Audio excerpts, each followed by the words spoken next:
Thanks for tuning in to Becoming Something, where we promise to keep the conversation honest and real for young adults in their 20s and 30s. Every moment we live is training for a future moment, and that's why we do this podcast, because we want you to be prepared for everything that life is going to throw at you. Our hope with this podcast is that it would help you become all that God desires you to be. So with that in mind, let's jump right in to this week's episode of Becoming Something.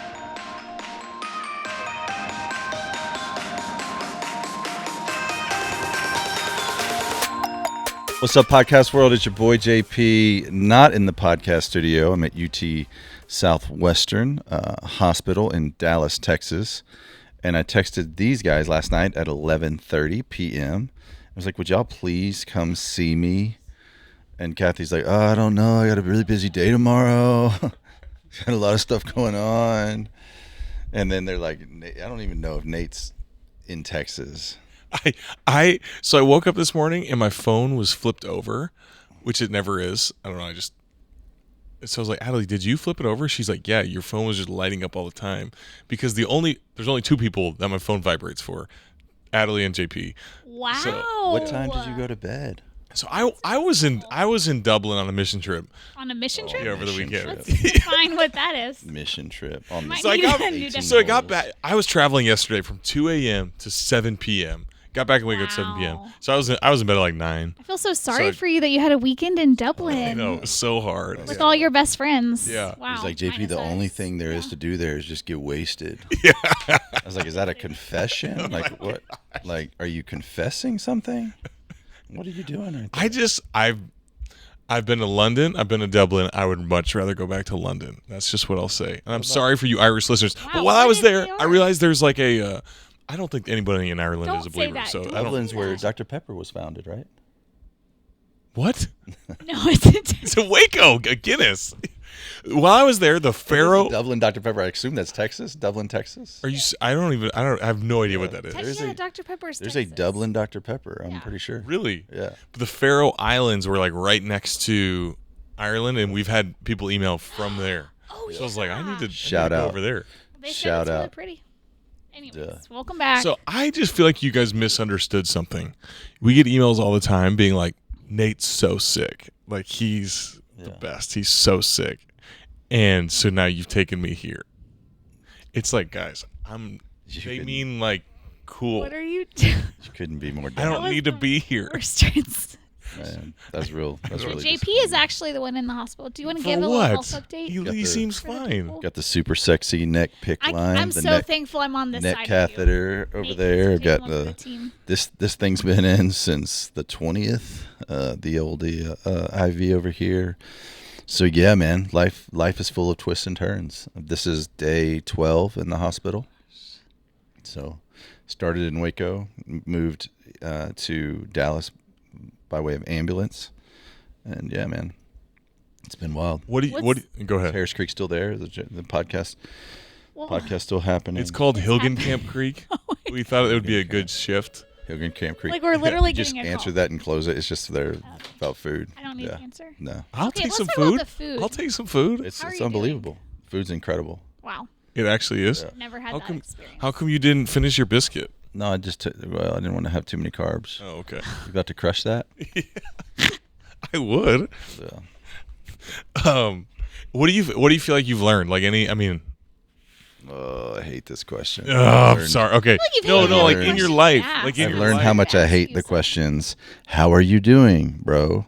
We just What are you learning? What is God teaching you? I'm just like, You ask us that every week at Yeah. Stepper. That's how I feel every week. I know, but I'm like, it's what have I learned? I don't know. know. I want to write like a. I want to write like questions not to ask when somebody's in the hospital. So what should Hey, someone, that would actually be really helpful. like what would you want your visitors to come do? Bring you some food. And I'm probably weird. Juggle. Like I hate text. I know the next generation loves text so much. I just like hate text. I think that I think the show up, pray up. Hey, here's an encouragement is always a good thing. You don't want to be like, hey, is there anything we can do? Like that's because Totally. nobody knows. I mean, Say something nice about him. if you can, Say something nice to him. Encourage him. I think if you're a student of somebody, and this is not about me, this is about me caring for someone else. It's like if you're a student of somebody, you just want to think of like what's their favorite thing, and like just show up and bring it. So That's Kinda why. like how Wait. yeah. That's why I came. That's why we came. We were like, JP might be sad. David- What's his favorite rearrange our thing? whole David days. Marvin, like everybody's like, what do you want? What do you want? What do you want? And I've like everybody like, I'm good. I'm all good. I'm so Starbucks good. I'm coffee. so taken care of. And then David, I told David, I said, all right, bro, he was like, hey, give me, I'm going to bring something. What can I bring? I was like, all right, will you bring me the best coffee in Dallas? And he walked in here with Starbucks. So that's really how the interaction. You said the best coffee in Best Dallas. coffee in Dallas. He brought Does it. he He really showed up, think it's the and best? he brought up he came up here with 4 different stories. He's like, I didn't know what you want, so I got you 4 different drinks. I was like, Honestly, dude, that's Starbucks though, what? That's amazing. It's heartbreaking, man. That's amazing. It like shattered my soul. Because of their like woke agenda. I just want to That's like, what- dude, I'm not sponsored by these guys at all.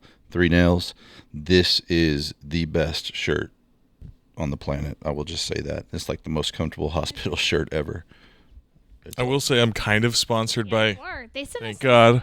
some So really cool stuff yeah, that you didn't want me to have, but that's fine. I know. I did go to her. I was like, Kathy, thank God sent me and JP some stuff. How do you feel? And Nice. she's like, I got it too. I was like, no, I want to be the Trying cool to rub it in sponsored my guy. face. Yep. Nice. Well, Man, I thought we would talk about today. Yeah, thank y'all for driving up. Truly, I really did text them at 11:30 last night. I was like, man, I know we need to record. I'm in the hospital. Y'all want to try to come up here? And so they Do I jumped in the Venmo cars. Monica for gas? yeah, Venmo Monica for gas. Yeah, just Venmo her. So, you know what I thought about? Like, this is just the thing that's been spinning in my head since I've been here. Is like you just don't think you're going to be in the hospital. Like when you're thinking about marriage, when you're thinking about finding somebody, like you're thinking about the honeymoon, you're thinking about life and all of that. And it's just like, I'm so convinced we look for all the wrong things in a spouse.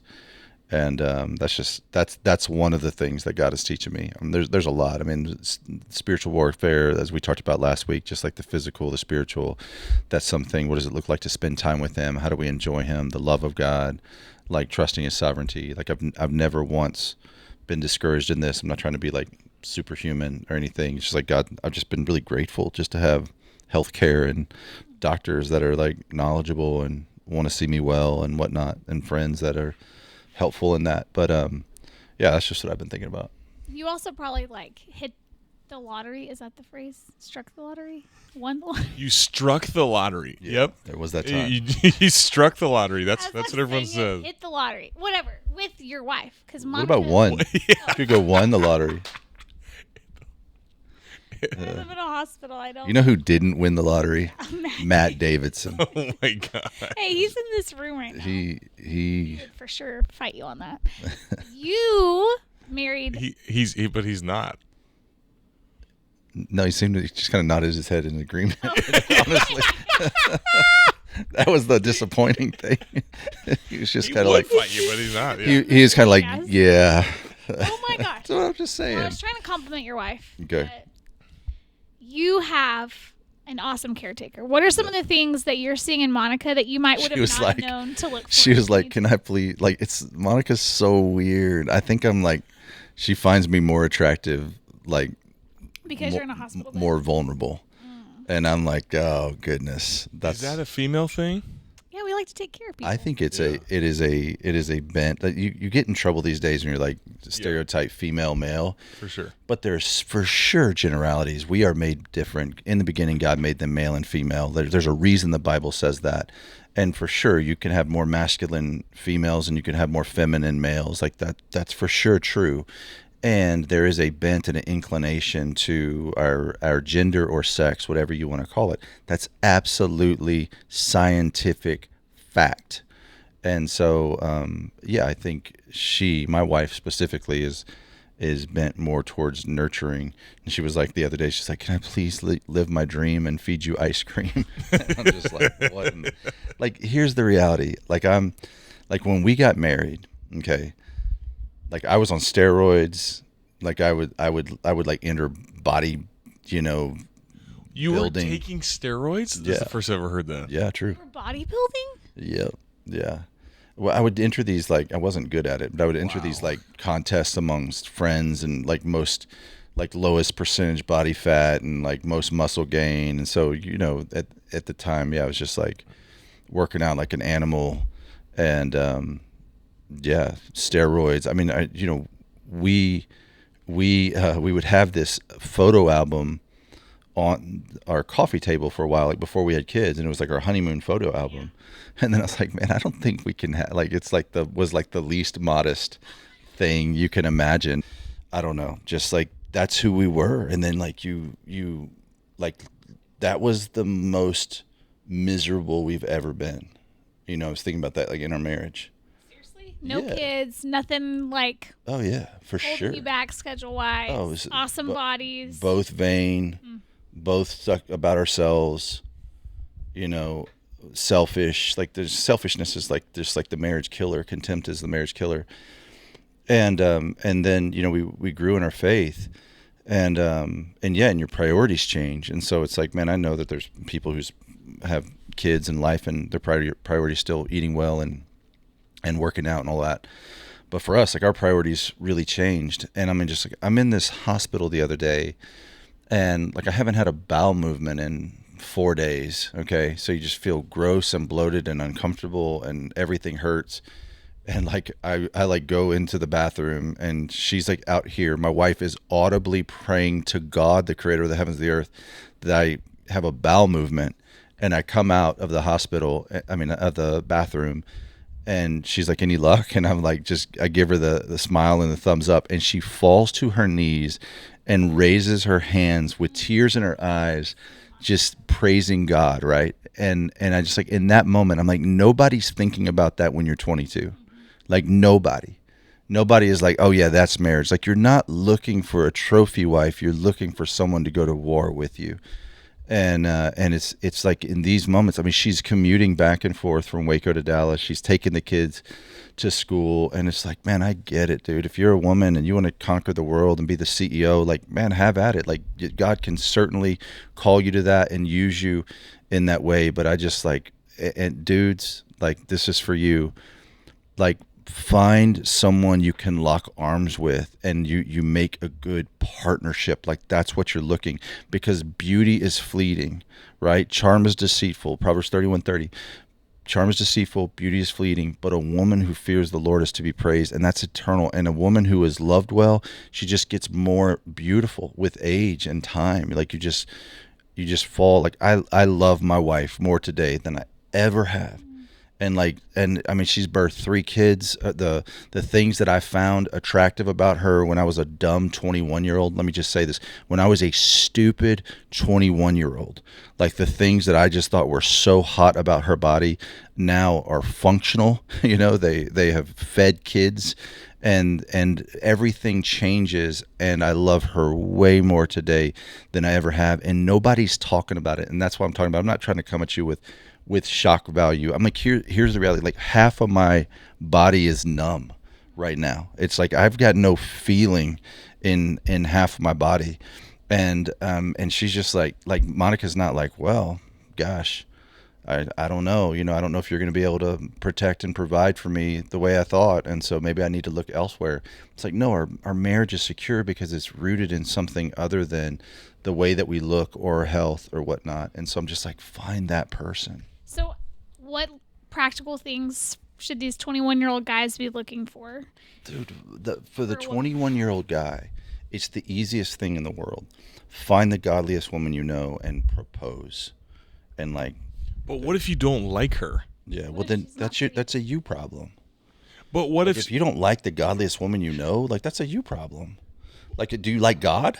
Yeah, but what if she's godly and she likes Cats? Pokemon or something? Like, Wow. that's not my thing. Yeah.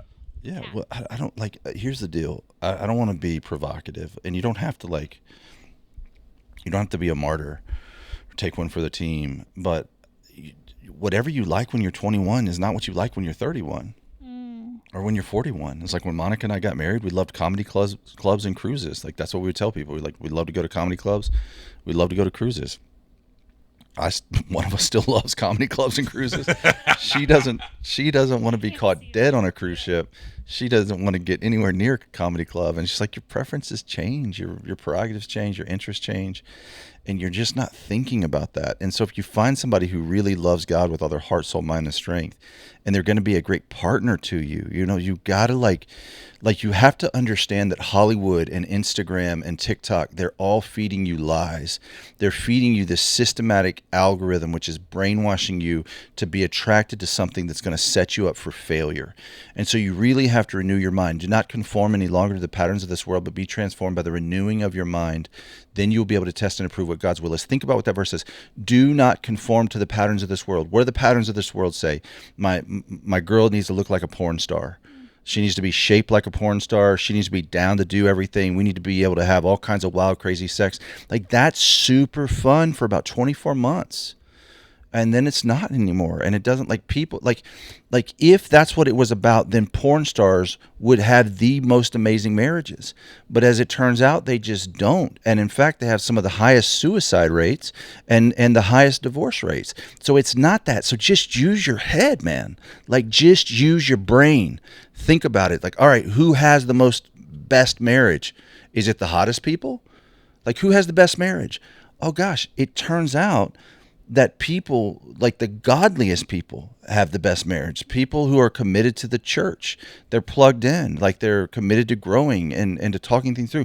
Turns out they have the best marriage. It turns out they have the lowest divorce rate. People who pray together every day, they have the lowest divorce rates. So I'm just like, what I'm saying is just logical. Like, use your brain. Somebody is only 23 for a year. They're only 24 for a year. They're only in their 20s for a decade, and then they're in their 30s, and then they're in their 40s. And when you hit 40, like, things stop working the way they used to. And guess what? You still have 50s, 60s, 70s, God willing, 80s. Like, that's a lot of life. Like, that's most of your marriage. Most of your marriage, you're not in your 20s. Most of your marriage, you're not in your 30s. Most of your marriage, you're 40s, 50s, 60s, 70s, and 80s, God willing. And the reason that so many people jump ship is because they get married for the wrong reasons. They look for the wrong things. I'm just so sick of people setting themselves up for failure. I'm genuinely frustrated with men not asking godly women out. Like, stop being stupid. The word I used is stupid. It's the word the Proverbs use. Whoever hates correction is stupid. Okay, stop being that way and start conforming your heart and your mind to what does God find attractive, and pursue that. And if you're not there yet, if you're like, but I don't find that attractive, like, that's a you thing, then grow. Like, go through a program, be discipled, learn the word, renew your mind. Like, we can change. Like, we can be trained in the ways of God, And so it's just like, man, I'm so passionate about that right now. I'm tired. Like, I see these amazing God-fearing women that are just like, feel like they're being passed over by these, and guys don't take initiative, and like video games or mess with your brain. And girls, like, here's the deal. If a God-fearing man asks you out, give him a shot. You know what changes with time? What? Weirdness. You know what I'm saying? Like People get less weird or more weird? Both. I mean, both, man. Like, who is who they are in their 40s who they were in their 20s. Like, like I said, I was on steroids and bodybuilding, and you guys were both like, what? It's like, I can't even imagine that. It's like, because I was a very different guy. I was living for very different things. And so it's like, people change. And like, if a dude is like legitimately pursuing Jesus, I mean, there's a good chance he's going to have a glow up. I'm just saying, you know what I mean? But so for the guy, like, you want to be able to tell your friends, show your family a girl that's like impressive, where your buddies are going to be like, whoa, you outkicked your coverage, blah, blah, blah, blah, blah. Like, that's kind of the goal. Yeah. I I'm believe, over here like, what does outkick your coverage mean? dude, I think, like, the more I think about this and the longer I live, I think that, like, spiritual mature dudes get it. And I know you're out there, by the way. I'm not trying to say like there's no spiritually mature guys out there, but like, spiritually mature, it's like game respects game. And like, dude, like, someone like like someone who's super. I mean, you know what? Like really beautiful women are often really vain. I mean, they're very beautiful because they worked really hard to be beautiful. Like they've watched the makeup tutorials and they got the Botox and they've got the gym membership and they spend a lot of time in the mirror. Really beautiful men are often super vain. I mean, like the dudes with all the muscles and they spend a lot of time in the mirror, and that's not. I don't mean to overgeneralize. Like you can be super beautiful and super godly. You can be super handsome and super godly. I get that. And I think everybody's trying to find that super beautiful, super godly person, that super handsome, super godly person. But I'm just like, that's a much smaller group. Like statistically speaking, that's a more difficult group to find. And if you put your crosshairs on, like my first, biggest, most important prerogative is godliness. Like I just want to find someone super godly. I'm willing to compromise in other areas. Mm-hmm. Like I can compromise in other areas, but godliness, that's what I'm most attractive to. And I think game respects game. I think that like your God-fearing dudes are like, bro, how in the world did you get her? Like she's going to be the That's best true. wife, Yeah. the best mom. Like she is so chill. And I think that's going to happen. Where like if you, I'm just like going to get canceled 16 different ways on this podcast. But if you just go after, the girl who, looks like a stripper because she is, like your guys are going to be like, wow, she's hot. And that's it, That's it. And listen, I pray the grace of God overwhelms her situation and she comes to know Jesus, and God knows like that was me, that's who I was. And in a lot of ways who Monica was. And but the grace of God overwhelmed our situation. So So Monica praying for a bowel movement last week, how does that help you on a normal Tuesday when you're at home? Like that sounds great while you're in the hospital. It's just like the scripture says, blessed are the pure in heart, For theirs is the kingdom. They will find the kingdom of God. And just that's their inheritance. And so, yeah, man, I've never once been concerned ever in 20, I celebrated, here's the deal, I celebrated my 21 years of marriage in this hospital. My son turned 13 while I was in this hospital. My daughter went to homecoming in this hospital. Like I'm missing a lot of big events being here. And in 21 years of marriage, I've never wondered, is Monica having an affair? Is she cheating on me? Like I've never gone to pick up her phone and she's like hesitated. She's never reached for my phone, and I've been in the slightest bit concerned about what she would see.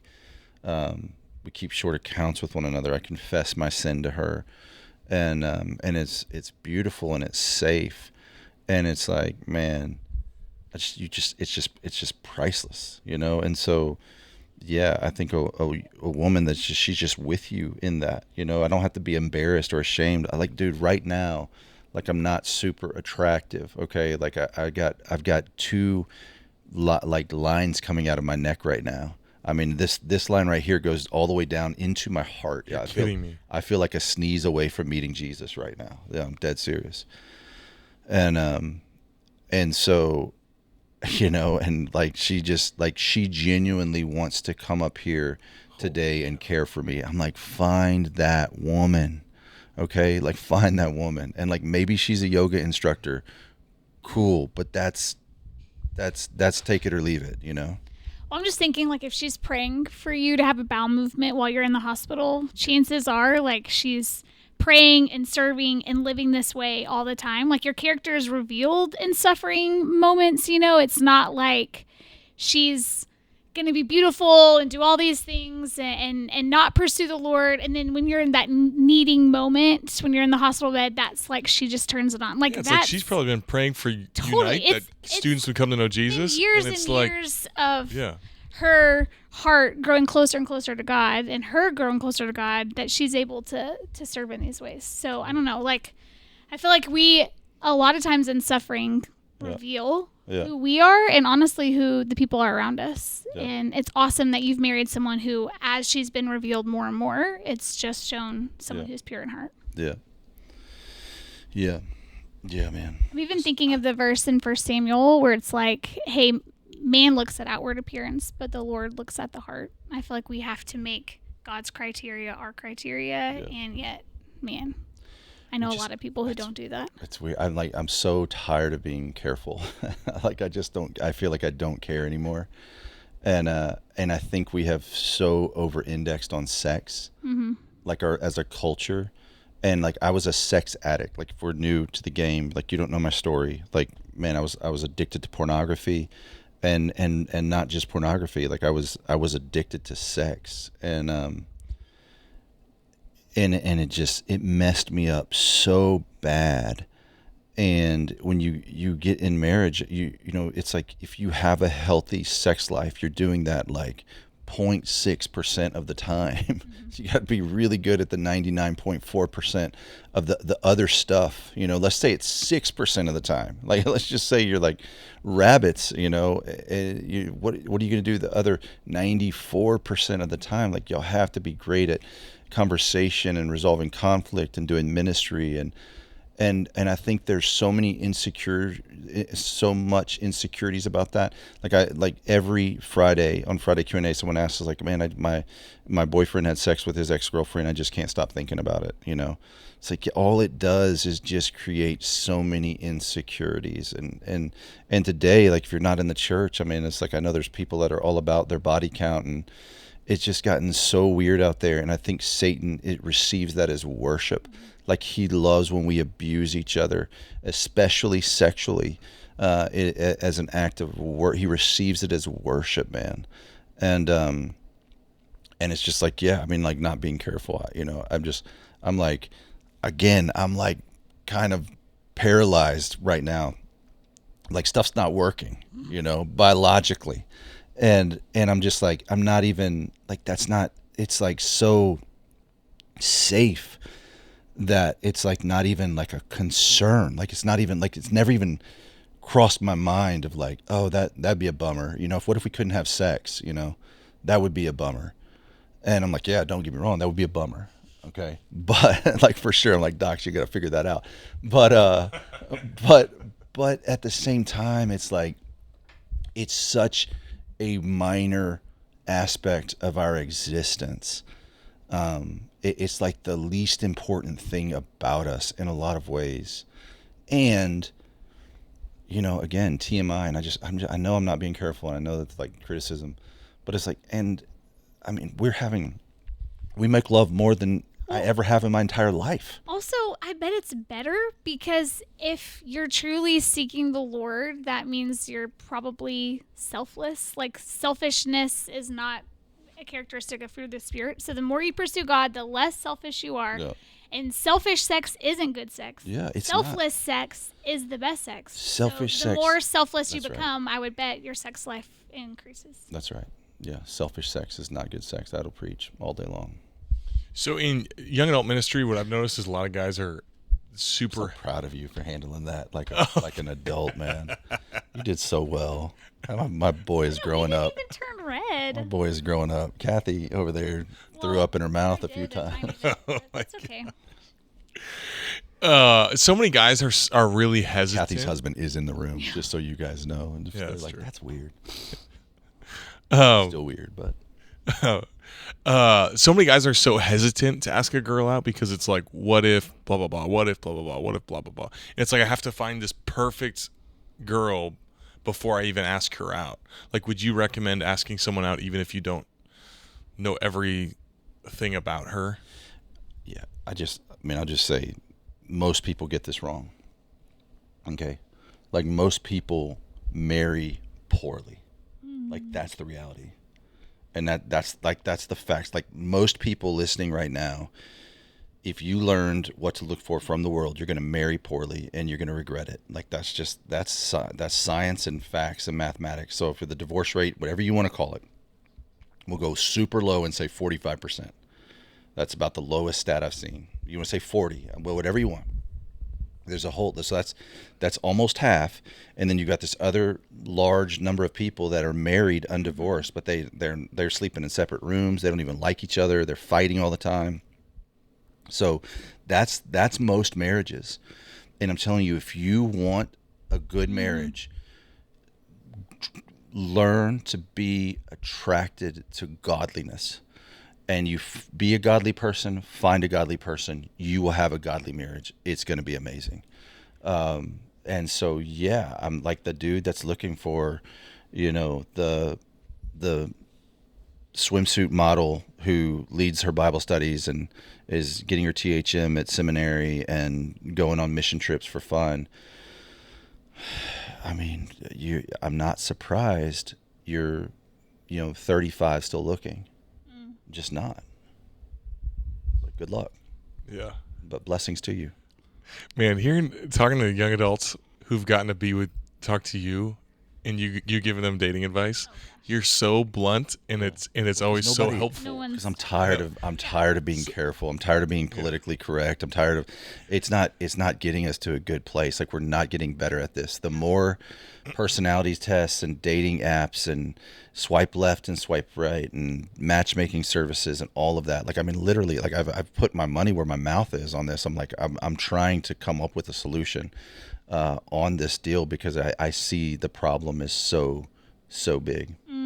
I just feel like I'm constantly talking to really amazing women who love God and would make the most incredible moms, and they're single. Yeah. Okay, so, totally, sure. Like, and so many and in my being head. in young adult ministry, there's a lot of guys where I'm like, we've tried with her, and she's also looking. It's the same thing. Yeah. Like, she's also I don't make six figures, and I don't have a six pack, and I don't have this, and that's why she's single. Yeah. 6 figures and a six pack is super overrated. Totally. You heard it here first. I guess who made 6 figures and had a six pack when they got married? This guy, and we were miserable, man. But Like, you totally be able to afford stuff that's not a bad thing to want that. Let's just say he makes 32 and you make 32, and together y'all make 64. It's like, man, I just watched this Francis Chan video. He made 30. They lived off 34,000 in San Diego, and there's ways to make that right, and like to trust in the Lord, and I mean, when Monica married me, I mean, this is 20 years ago.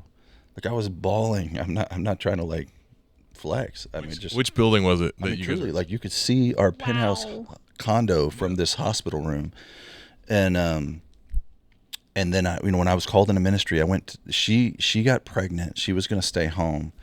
And I was called in ministry, and I went making 40, and so it was dual income, we went from dual income, no kids, in Dallas. Went from dual income, no kids, to kid on the way, and sharing a $40,000 salary, and it was beautiful, man. Like, I'm not saying it was easy, but it was great. Look, that's the reality, and so. It's possible. That's what I would say. It's possible. If you marry the right person, it's possible. So if you marry the wrong person, it's miserable. I just want to be on the guys' team at some level to be like, there's a lot of frustrated guys too. Totally, yeah. Totally. It's a female problem too. I mean, there's a lot of girls out there that are looking for the unicorn dude. And I'm just like, if you marry a godly guy, I just trust that God will like grow that attraction to them. Like, honestly, you've said this before, but I'll say it. You haven't said it in this episode. It's like we only get uglier as we grow. Like, our body parts start to change. Yeah. And I'm confident I don't look the way I did when we got married. Matt doesn't look the way we did. And I'm more attracted to him now than... That wasn't nice. though, man. No, I think he looks good. But I'm just saying, like, maybe by the world's standards, a 37-year-old body doesn't look the way a 17 or 21-year-old, whatever is appropriate. Anyways, all I'm saying is the body change. You got married when you were 17? No, I was panicking. I was like 37. She's like, math. Math is hard. All I'm saying is, like, what's attractive to me is I had an event last week that I was in charge of late night. I get home at 10 o'clock. He's still up cleaning the house because he wanted me to come home and have like a clean house and not have to do it the And next it's so Fine. big that it's so... Fine. No wonder he had to stay up all night. Find that I'm guy. just saying, like, that's what you're looking for. And I believe and trust God. Like, I don't know. That attraction will only grow if you're pursuing God and you're attracted to the things that he's attracted to. I mean, people change. Like, nobody Like nobody is who they are when they're 23. I mean, they're just not, man. I mean, and genetics are strong, you know. He's going to look like his dad. She's going to look like her mom. Like that's probably how this goes. And if they're not pursuing God, their heart's only going to change in a negative way too. Like it's going to get uglier. You don't want to be married to a selfish person, an inconsiderate person. It's so, gosh, I'm like, I could go like hours on this. Man, we put so much emphasis on the wrong thing, and we totally miss the right thing. And then you invest in the wrong thing, and it just reaps these horrible dividends. Yep. Like you get in marriage, like a self-centered marriage, and that is the worst place in the world to be. Like, let me just say it plainly. Okay, the most attractive person to you in the entire world, if you married them and they're selfish, that's going to be an awful marriage. The person who's least attractive, you're least attracted to in the entire world, but they're like, they have like a God-fearing confidence about them. They love God. Like that will be way better of a marriage than marriage A all day long. Like prove me wrong. Like let's go toe to toe. Like, and I get it. You're like, but why do I, that's two extremes. Why can't I have both? And I'm like, you can, but just be careful about how much time you give yourself to find both. Like, just, like there's somebody super godly. If you're a believer, if you're a God-fearing person, there's some God-fearing person around you, around your age, of the opposite sex, that you can like start a great marriage with. But there are and stay committed to them. People like even on our staff. It's like I think all of our staff are believers, and it's like there are people on staff that I would rather hang out with, and others on staff that we just don't have as much in common with. Like, right. I would rather choose to spend the rest of my life with someone who I want to hang out with. Yeah. Yeah, I mean, that's great. That's great. I mean, I get it. And I don't want to argue just for the sake of argument. Like, I have no problem with that. Like, sure. And you just don't know. Like, okay, so if you marry somebody and they go through like severe depression, do you still enjoy spending time with them? Yeah, right. Yeah. You know what I'm saying? Like their brain stops producing serotonin and all of a sudden they're just kind of miserable. They hate life. They're suicidal. Like, are you out? And that might happen. Right. And postpartum is a real thing. You have kids and your brain changes, man. And so, it's like I always talk about that couple, they're 4 days in on their honeymoon and she's paralyzed from the neck down, and it's like he 4 days before he said, for rich or poor, sickness, health, till death do us part. It's like, if you just think about it like the world does, then he's out. Everybody's going to tell him, hey, you should start over this, tough break. You got a second chance. But he's like, no, this is what I signed up for. Like the beauty of caring for my bride. So you have to have a right understanding of marriage and what it is. Like marriage is teaching us about the bridegroom of Jesus, that Jesus is married to the church. Like it is a metaphor. Ephesians 5, husbands love your wives as Christ loved the church. Wives, submit to your own husbands. Like it's showing us a picture of the way that Christ Jesus loves us and gave himself for us.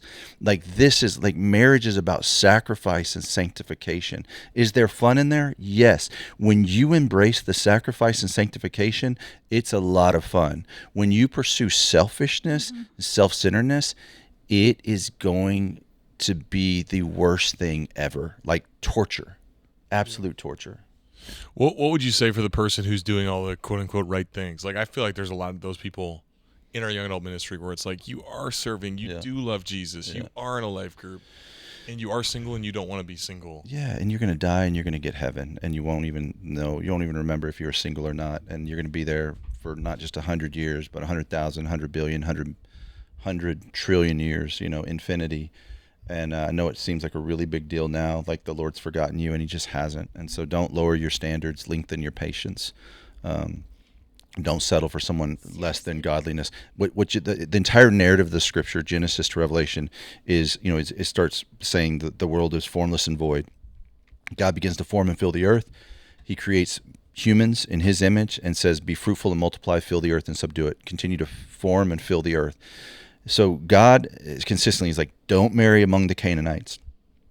Be my people and live among my people and marry my people and then produce my people and raise them to know me. Like this has always been God's plan. Like God-fearing people finding each other, having babies, raising those babies to know him. Like, this is God's plan. And so as a single person, you can do that through discipleship, the Great Commission, go into all the nations, making disciples, baptizing them in the name of the Father, Son, and Holy Spirit, Matthew 28. And so we can live out the Great Commission either in our families, like having lots of babies, or making lots of disciples. But like, this is God, this is the most important calling on our lives. It's not like, experience all the pleasure, like soak the world up for, like, suck all the pleasure you can out of the world, because those people, they're sick, they're narcissists, they're broken, they're hurt, they're wounded. And I know that there's women out there that are like, well, but if I settle and marry someone who's kind of a believer, will go to church with me, like, whatever, at least I get to be a mom. Yeah. I'm like, man. It's not worth it. It's not worth it. I have talked to so many women lately who are in marriages with non-believers, and it is a miserable life. It is better to be single. So why like, that's like the least motherly thing you could do is have a child who's going to be raised in part by someone who's not pursuing Jesus. Like, that's not a great motherly outcome. And like, grace, like, if that's you and you made that decision, like, grace upon grace, but don't make it your strategy. Like, I know that if that's you, you certainly wish you could talk to your 22-year-old self and say, don't do it. Yep. And that's what I'm trying to do. That's good. This is helpful. Yeah, man.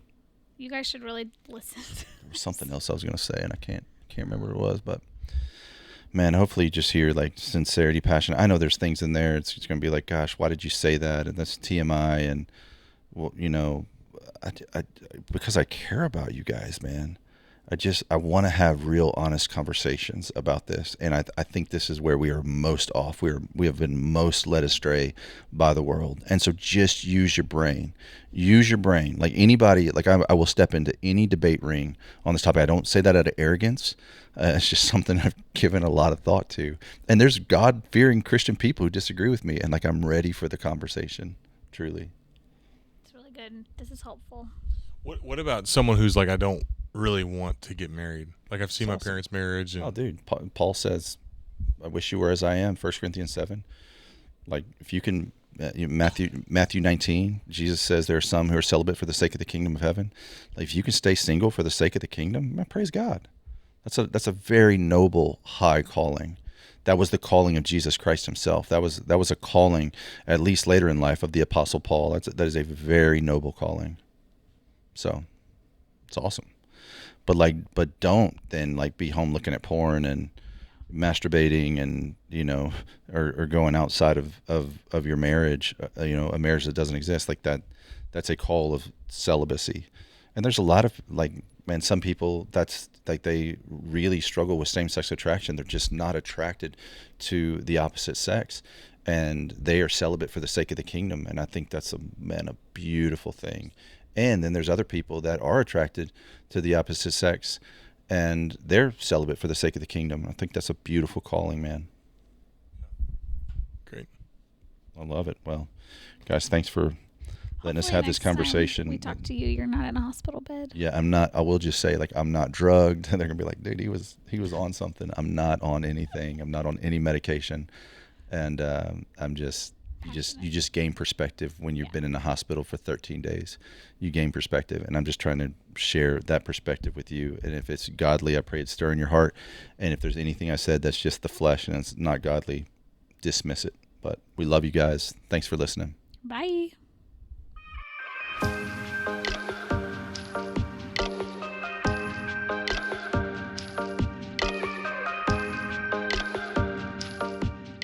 Thanks for tuning in to Becoming Something, where we promise to keep the conversation honest and real for young adults in their 20s and 30s.